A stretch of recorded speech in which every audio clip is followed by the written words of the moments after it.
Good morning. Ito yung ating mga nahuling bagong breeder. Lahat to ay puro mga shooter. Ayan sila. Galing sa dun sa tank number 1. Ayan dun sa ground. Ayan, gumagana pa yung motor doon. Tapos, kasi ang nilagay lang dyan puro lalaki. Meron palang dalawang babaeng naligaw at buntis. Buntis siya at yun, nasayang yung mga itlog niya dahil hindi alam na buntis. Itong isa naman hiniwalay dahil magmomolt na siya, basta ganyan na ano yung batok niya, magmomolt. Ayan, dalawa buntis, dalawang babae. So ito yung ating mga bagong set of breeders. Magsukat tayo, sana wag ako makagat.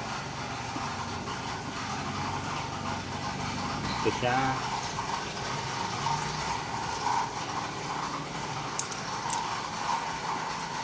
Ang hirap.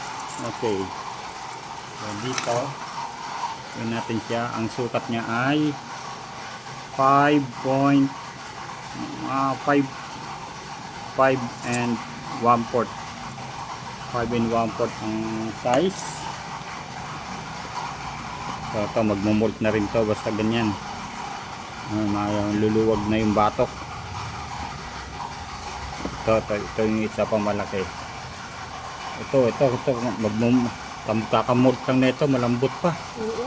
Sige, okay na.